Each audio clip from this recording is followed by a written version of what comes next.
आप सभी लोगों का रामेश्वर ट्यूटोरियल में स्वागत है। Good morning to all of you.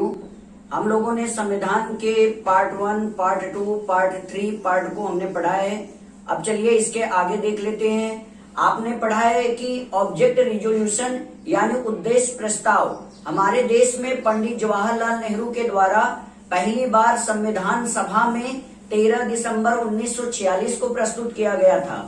और जो ये उद्देश्य प्रस्ताव यानी ऑब्जेक्टिव रिजोल्यूशन है, ये 22 जनवरी 1947 को इसको स्वीकृति मिली थी। अब देखिए, उद्देश्य प्रस्ताव में एक सबसे महत्वपूर्ण बात यानी कि प्रस्तावना। उद्देश्य प्रस्ताव में पहली बार हमारे प्रधानमंत्री, जो पहले प्रधानमंत्री पंडित जवाहरलाल नेहरू थे, उनके प्रयास एवं संविधान निर्माताओं के फलस्वरूप उसमें एक महत्वपूर्ण प्रस्ताव, जिसको हम प्रस्तावना और अंग्रेजी में रिजोल्यूशन कहते हैं, ये शब्द जो है पहली बार आपके उद्देश्य प्रस्ताव में शामिल किया गया। देखिए, प्रस्तावना को उद्देशिका भी कहते हैं और ये उद्देशिका यानी कि प्रस्तावना उद्देश्य प्रस्ताव में पहली बार शामिल किया गया। अब चलिए ये समझ लेते हैं कि प्रस्तावना होता क्या है। आपको पता है कि अगर सामान्य भाषा में यानी संवैधानिक दृष्टि से अलग सोचते हुए सामान्य भाषा में सोचा जाए तो प्रस्तावना का अर्थ इंट्रोडक्शन से होता है। और आपको पता है कि प्रस्तावना का अर्थ परिचय होता है। यानी कहने का मतलब ये है कि प्रस्तावना का मतलब परिचय से होता है। अब जैसे देखिए क्या होता है कि जैसे आप जब छोटे बच्चे थे, आपका एडमिशन शुरुआती क्लास में होने वाला था, तो आप जब स्कूल में आपका एडमिशन हो गया होगा, आप जब स्कूल में पहले दिन गए होंगे, तो आपको स्कूल की तरफ से एक आइडेंटिटी कार्ड यानी एक परिचय पत्र आपको मिला होगा। उस परिचय पत्र में आपका नाम, आपके पिता का नाम, माता का नाम, गांव का नाम, आप किस कक्षा में पढ़ते हैं इत्यादि सारी जानकारी उस परिचय पत्र में लिखी होती है। ठीक उसी प्रकार जो हमारे संविधान का जो प्रस्तावना होता है, जिसको हम संवैधानिक भाषा में रिजोल्यूशन कहते हैं और सामान्य भाषा में परिचय कहते हैं, ठीक उसी प्रकार उसी प्रस्तावना में कुछ ऐसे शब्द हैं जो उस प्रस्तावना में जोड़े गए। जैसे मान लीजिए आप कहीं पर जो है अनजान शहर में या अनजान राज्य में जाते हैं, तो जो अनजान व्यक्ति से आपकी मुलाकात होती है, तो वो अनजान व्यक्ति आपसे आपका परिचय पूछता है। तो आप अपना नाम बताते हैं, गांव का नाम बताते हैं, शहर का नाम बताते हैं, जिले का नाम बताते हैं और राज्य का नाम बताते हैं। और जरूरत पड़ने पे माता एवं पिता का नाम भी बताते हैं। जिस प्रकार नाम, गांव, पिता का नाम, माता का नाम, शहर का नाम, राज्य का नाम, ये क्या होता है, एक परिचय से जुड़ा होता है। ठीक उसी प्रकार प्रस्तावना में जो है कुछ ऐसे शब्द होते हैं जो परिचय के फलस्वरूप हमारे प्रस्तावना से जुड़े होते हैं। अब देखिए, प्रस्तावना में कौन कौन से शब्द जुड़े होते हैं। आपका पहला शब्द होता है गणतंत्र, दूसरा शब्द होता है लोकतंत्र, तीसरा शब्द होता है पंथ निरपेक्ष, जिसको हम धर्म निरपेक्ष कहते हैं, चौथा होता है स्वतंत्र एवं संप्रभु राष्ट्र और पांचवा होता है राष्ट्र की एकता एवं अखंडता। जिस प्रकार सामान्य परिचय में नाम, गांव, पता, शहर का नाम, राज्य का नाम इत्यादि बातें जुड़ी होती है, ठीक उसी प्रकार प्रस्तावना में यानी रिजोल्यूशन में ये 5 शब्द जो है आपके जुड़े हुए होते हैं। अब चलिए इसको बारी बारी से समझ लेते हैं। अब देखिए, प्रस्तावना का पहला जो शब्द है वो है गणतंत्र। अब देखिए, गणतंत्र क्या होता है। गणतंत्र का अर्थ होता है कि अगर मान लीजिए कोई भी योग्यता प्राप्त व्यक्ति है, वो संविधान का राष्ट्राध्यक्ष बनना चाहता है, यानी वो देश का प्रधानमंत्री या देश का राष्ट्रपति या देश का मुख्यमंत्री या देश का कोई भी कैबिनेट मंत्रिमंडल का कोई भी छोटा या बड़ा पद उसको प्राप्त करना चाहता है, तो सबसे पहले उसके लिए एक निर्वाचन योग्यता होनी चाहिए। यानी कि जो चुनावी प्रक्रिया होती है उसके लिए कुछ योग्यताएं निर्धारित की जाती हैं हमारे संविधान में। जैसे वयस्क मताधिकार यानी 18 साल की आयु का कोई व्यक्ति होगा तो वो चुनाव दे सकता है, चुनाव में भाग ले सकता है। और अगर किसी की उम्र जो है 25 साल है तो हमारे देश का सांसद एवं विधायक बन सकता है। और किसी की उम्र 30 साल है तो वो विधानसभा का जो विधान परिषद का विधायक बन सकता है और राज्यसभा का सदस्य बन सकता है। यानी कहने का मतलब है कि अगर कोई भी व्यक्ति चाहे वो अमीर हो या गरीब हो, अगर वो संवैधानिक योग्यता रखता है तो वो राष्ट्र का अध्यक्ष बन सकता है। यानी इसमें कुछ सीमाएं होती हैं कि जो भी राष्ट्र का अध्यक्ष बनता है, यानी प्रधानमंत्री, मुख्यमंत्री, राष्ट्रपति, सांसद या विधायक या कोई मंत्री बनता है, तो उसके लिए क्या होता है, एक समय सीमा होती है। जैसे राष्ट्रपति एवं प्रधानमंत्री के लिए 5 साल की समय सीमा रखी गई है, यानी वो 5 साल के लिए अपने पद पर बने रह सकते हैं और इस समय के बाद फिर चुनावी प्रक्रिया होती है। अगर उनका दल जो है, उनकी पार्टी फिर से सत्ता में आ जाती है तो वो इस पद पर फिर से चुन लिए जाते हैं। अब देखिए, गणतंत्र में एक और बात शामिल की जाती है कि कोई भी व्यक्ति, मान लीजिए कि वो प्रबल व्यक्ति है और वो सत्ता में समर्थ व्यक्ति है, वो अपने धन बल, बाहुबल और सत्ता का दुरुपयोग करके संवैधानिक संस्थाओं पर कब्जा करके सत्ता में बने रहता है, तो ये क्या होगा, गणतंत्र की परिभाषा नहीं होगी। गणतंत्र केवल ये कहता है कि कोई भी संवैधानिक दर्जा प्राप्त कोई भी व्यक्ति जो संवैधानिक समर्थताओं को पूरा करता है वो राष्ट्र के बड़े पद पर सुशोभित हो सकता है। गणतंत्र का यह अर्थ कतई नहीं होता है कि राजा का बेटा राजा ही बनेगा। जैसे प्राचीन काल में क्या होता था, राजशाही शासन चलता था, राजतंत्र चलता था, यानी राजा का बेटा राजा बनता था। जैसे देखिए, बाबर का लड़का हुमायूं वो राजा बना, हुमायूं का लड़का अकबर वो राजा बना, अकबर का लड़का जहांगीर वो राजा बना। ऐसे पीढ़ी दर पीढ़ी चलती गई। लेकिन हमारे संविधान निर्माताओं को ये भली भांति पता था कि अगर हम राजतंत्र को शामिल करेंगे प्रस्तावना में, तो एक ही व्यक्ति जो देश का प्रधानमंत्री या राष्ट्रपति या मुख्यमंत्री या किसी अन्य बड़े पद पर है, तो वो अनुवांशिक हो जाएगा, जेनेटिक हो जाएगा। यानी कहने का मतलब है कि उसी के परिवार का कोई व्यक्ति पीढ़ी दर पीढ़ी, जनरेशन बाय जनरेशन किसी उसी पद को प्राप्त करता रहेगा। तो हमारे संविधान निर्माताओं ने कहा कि कोई भी व्यक्ति जो संवैधानिक योग्यताओं को पूरा करता है वही जो है चुनाव लड़ सकता है और देश की सत्ता को संभाल सकता है।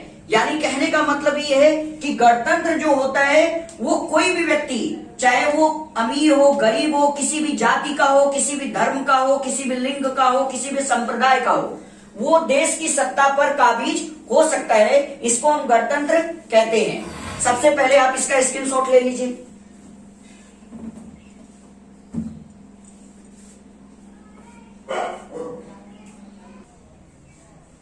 चलिए इसके आगे देख लेते हैं। जैसा कि मैंने अभी आपको गणतंत्र के बारे में समझाया कि गणतंत्र जो शब्द होता है उसमें कोई भी व्यक्ति, चाहे वो किसी भी धर्म का हो, किसी भी जाति का हो, किसी भी वंश का हो, किसी भी लिंग का हो, एक निश्चित समय के लिए ही सत्ता में बना रह सकता है।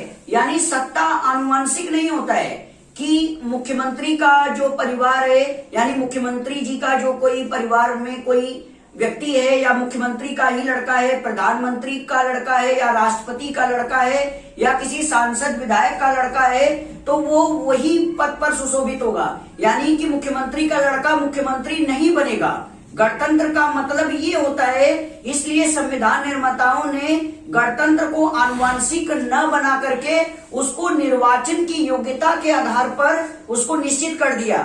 अब देखिए, मैंने आपको गणतंत्र की परिभाषा यहाँ पर आपको लिखा हुआ है, यहाँ पे मैंने आपको अभी समझाया है, आप इसको अभी लिख लीजिएगा।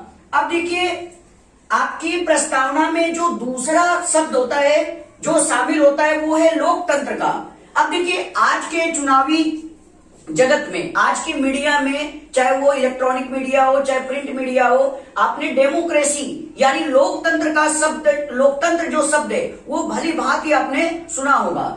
अब एक चीज देखिए, सबसे बड़ी चीज है कि लोकतंत्र यानी डेमोक्रेसी होता क्या है।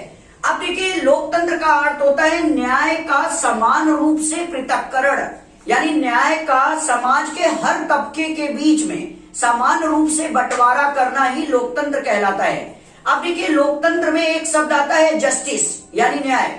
अब देखिए, जो संवैधानिक दृष्टि से अगर देखा जाए तो लोकतंत्र के हिसाब से देखा जाए तो न्याय जो होता है 3 प्रकार का होता है। पहला होता है सामाजिक न्याय, दूसरा होता है राजनैतिक न्याय और तीसरा होता है आर्थिक न्याय।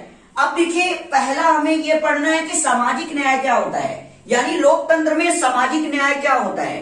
अब देखिए, ये होता है कि सामाजिक न्याय का मतलब ही होता है समाज का कोई भी तबका, चाहे वो कितना ही गरीब क्यों ना हो, चाहे कितना ही पिछड़ा क्यों ना हो, शोषित हो, पीड़ित हो या वंचित हो। लोकतंत्र का अर्थ ये होता है कि समाज के उस पिछड़े वर्ग के लोगों को ये एहसास दिलाना, ये अनुभव दिलाना कि वो इसी देश का नागरिक है और राष्ट्र के निर्माण और राष्ट्र के विकास में उसका भी महत्वपूर्ण योगदान है।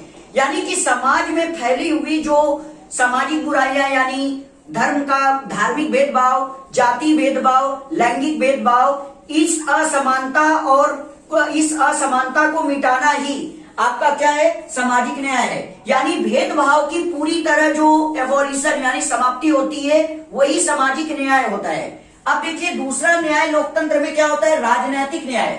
अब देखिए राजनैतिक न्याय यानी पॉलिटिकल जस्टिस क्या होता है। अब देखिए हमारे देश में हमारे संविधान की ये शक्ति है, ये पावर है कि यहाँ गरीब से गरीब व्यक्ति भी, जो वयस्क मताधिकार यानी 18 साल की आयु जो होता है, अगर गरीब से गरीब व्यक्ति भी है तो वो भी निर्वाचन प्रक्रिया में भाग ले सकता है। यानी उसको भी मतदान करने का वही अधिकार है जो देश में किसी अन्य नागरिक को प्राप्त होता है।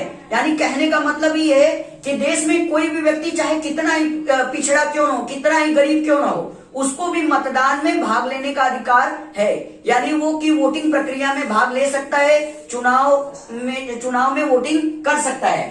अब देखिए क्या होता है कि आपका जो राजनीतिक न्याय ये होता है कि कोई भी व्यक्ति चाहे वो कितना ही गरीब क्यों न हो, अगर वो संवैधानिक योग्यता जैसे विधायक और सांसद बनने के लिए 25 साल, और इसके बाद आपको जो है अगर आप विधान परिषद के सदस्य बनना चाहते हैं, एमएलसी यानी मेंबर ऑफ लेजिस्लेटिव काउंसिल, और इसके बाद आप राज्यसभा के सदस्य बनना चाहते हैं तो आपकी आयु सीमा 30 साल होनी चाहिए। कहने का मतलब ये है कि अगर आप विधायक या सांसद बनना चाहते हैं तो आप कितना ही गरीब क्यों ना हो, देश का संविधान ही कहता है कि आप चुनाव लड़ सकते हैं और देश के सांसद, विधायक और बड़े पद पर आप जा सकते हैं। तो ये हमारे देश के संविधान की सर्वोच्चता है। हमारे देश ने लोकतंत्र में राजनीतिक न्याय दिया है। यही कारण है कि हमारे देश में चाय बेचने वाला व्यक्ति आज देश के सबसे बड़े पद यानी प्रधानमंत्री के पद पर बैठे हुए हैं। ज्ञानी जैल सिंह जो कि आर्थिक स्थिति से कमजोर व्यक्ति थे, वो भी हमारे देश के राष्ट्रपति बने। आपने अब्राहम लिंकन का नाम सुना होगा, जो अमेरिका के राष्ट्रपति थे। ये लोकतंत्र की ही ताकत है, ये लोकतंत्र की ही ताकत है, ये राजनीतिक न्याय ही है जो गरीब से गरीब व्यक्ति को भी देश की सत्ता का सर्वोच्च पद दे सकता है। अब देखिए इसके बाद लोकतंत्र में जो अंतिम होता है वो है आर्थिक न्याय। अब देखिए आर्थिक न्याय क्या होता है, यानी कि समाज के बीच में जो फैला हुआ शोषण है, एक्सप्लॉयटेशन है, उसको समाप्त करना। अब देखिए आर्थिक न्याय का मतलब क्या होता है। मान लीजिए राज्य सरकार कोई योजना चलाती है या केंद्र सरकार कोई योजना चलाती है, तो उस योजना में जो फंड यानी रुपया जारी किया जाता है, उस फंड का गरीब व्यक्ति के यानी आखिरी तबके तक उस योजना का लाभ मिले, जिससे कि भारत की गरीबी दूर हो जाए और समाज में जो पिछड़े हुए लोग हैं, जो शोषित हैं, पीड़ित हैं, वंचित हैं, वो भी उनका भी सामाजिक जो दर्जा है यानी सोशल स्टेटस है वो ऊपर आ जाए, यानी वो भी गरीबी से ऊपर उठ करके अमीरी को प्राप्त कर जाए। तो ये हमारा क्या होता है, आर्थिक न्याय होता है। ये संविधान निर्माताओं ने हमें संविधान में लोकतंत्र में दिया है। तो आप पहले इसका स्क्रीनशॉट ले लीजिए।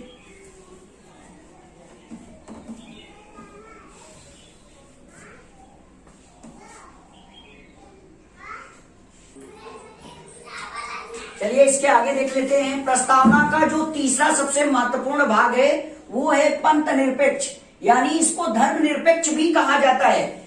आपने हमारे देश में एक शब्द सुना होगा जो आजकल की मीडिया जगत में, आजकल के प्रिंट मीडिया में और आजकल के समाज में आपको बहुधा सुनने को मिलते हैं, और वो शब्द है आपका सेक्युलरिज्म। वो आपका शब्द क्या है, सेक्युलरिज्म यानी धर्म निरपेक्षता। अब देखिए क्या हुआ, 14 अगस्त 1947 को जब भारत देश से अलग होकर के पाकिस्तान एक नया राष्ट्र बना, तो उस दौरान पाकिस्तान देश में मुस्लिम आबादी अधिक थी, यानी मुस्लिम जनसंख्या अधिक होने के कारण उस देश के जो प्रमुख नेता थे, जो मुस्लिम पहले कभी मुस्लिम लीग के नेता हुआ करते थे, उस देश के जो प्रमुख मुस्लिम नेता हुआ करते थे, जैसे नवाब ज्यादा लियाकत अली खान, मोहम्मद अली उल जिन्ना, जफरुल्लाह खान, इन सारे नेताओं ने पाकिस्तान को एक इस्लामिक राष्ट्र बनाने का संज्ञा दिया। यानी उनके मन में एक विचार आया कि पाकिस्तान को एक इस्लामिक राष्ट्र बना दिया जाए। जबकि भारत देश जो 15 अगस्त 1947 को आजाद हुआ, भारत देश के सामने भी एक प्रस्ताव रखा गया उस तत्कालीन वायसराय लॉर्ड लुई माउंटबेटन के द्वारा नेहरू जी के सामने कि अगर आप चाहें तो पाकिस्तान के भांति हिंदुस्तान को भी, यानी भारत को भी एक हिंदू राष्ट्र आप बना सकते हैं। क्योंकि भारत देश में 80% जनसंख्या हिंदू है, तो इसलिए उनके सामने एक प्रस्ताव रखा गया कि आप चाहें तो भारत को हिंदू राष्ट्र घोषित कर सकते हैं। लेकिन उस समय के हमारे जो संविधान निर्माता थे, जैसे आपके बी.एन. राव साहब थे, डॉक्टर भीमराव अंबेडकर थे, जवाहरलाल नेहरू थे, डॉक्टर राजेंद्र प्रसाद थे, इत्यादि सभी लोगों ने विचार किया कि हमारा देश किसी एक धर्म को तवज्जो नहीं देगा, किसी एक धर्म को महत्व नहीं देगा। यानी कहने का मतलब है कि भारत देश का कोई राष्ट्रीय धर्म नहीं होगा, कोई राजकीय धर्म नहीं होगा, जैसा कि पाकिस्तान में होता है। पाकिस्तान का राष्ट्रीय धर्म है इस्लाम। अब देखिए, भारत का कोई राष्ट्रीय धर्म नहीं है। धर्मनिरपेक्ष का अर्थ होता है कि भारत देश का कोई भी राष्ट्रीय धर्म नहीं है। कहने का मतलब है कि भारत की जो सत्ता होगी, भारत की जो सरकार होगी, वो सभी धर्मों का समान रूप से आदर एवं सम्मान करेगी, सबको साथ लेकर के चलेगी, यानी सबका विकास एक साथ करेगी। उसमें कोई भी प्रकार का धार्मिक भेदभाव नहीं किया जाएगा। धर्मनिरपेक्ष यानी पंथ निरपेक्ष होने का यही मतलब है। इसलिए आपने देखा होगा कि हमारा देश जो है वो एक धर्मनिरपेक्ष देश है, एक सेक्युलर कंट्री है। जबकि आपने सुना होगा कि नेपाल, जहां की ज्यादातर जनसंख्या हिंदू है और थोड़ी बहुत जनसंख्या वहां की बौद्धिज्म है, जो बुद्ध को फॉलो करती है, और थोड़ा बहुत इस्लाम को मानने वाले जैन धर्म वाले लोग भी वहां पर रहते हैं। लेकिन आपने सुना होगा कि नेपाल एक हिंदू राष्ट्र था। नेपाल में जब राजतंत्र हुआ करता था तो नेपाल एक हिंदू राष्ट्र था। लेकिन जब से नेपाल में लोकतंत्र की स्थापना हुई, नेपाल भी एक धर्मनिरपेक्ष राज्य बन गया है। लेकिन अब देखिए, वहां पर भी कुछ वाद विवाद होते रहते हैं। समय समय पर ये आवाज उठती रहती है कि नेपाल को फिर से हिंदू राष्ट्र बनाया जाए। आपने देखा होगा कि इस्लामिक कंट्रीज, इस्लामिक राष्ट्र क्या होता है, बहुत से देशों का एक ग्रुप होता है, एक समूह होता है, जिसमें कुवैत, कतर, संयुक्त अरब अमीरात, सऊदी अरब, पाकिस्तान, ईरान, इराक, ऐसे कई देश उसमें आते हैं। अब एक चीज देखिए क्या होता है, इन सभी इस्लामिक राष्ट्र में आपने देखा होगा कि वहां का जो नेशनल रिलीजन, यानी जो राजकीय धर्म है, वो इस्लाम ही है। लेकिन भारत एक धर्मनिरपेक्ष देश है। आप इसका स्क्रीनशॉट ले लीजिए।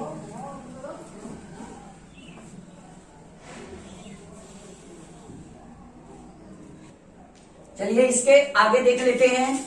आपका है चौथा है स्वतंत्र एवं संप्रभु राष्ट्र। इससे पहले कि आपने लोकतंत्र पढ़ लिया, गणतंत्र पढ़ लिया, पंथ निरपेक्ष पढ़ लिया, चौथा है आपका स्वतंत्र एवं संप्रभु राष्ट्र।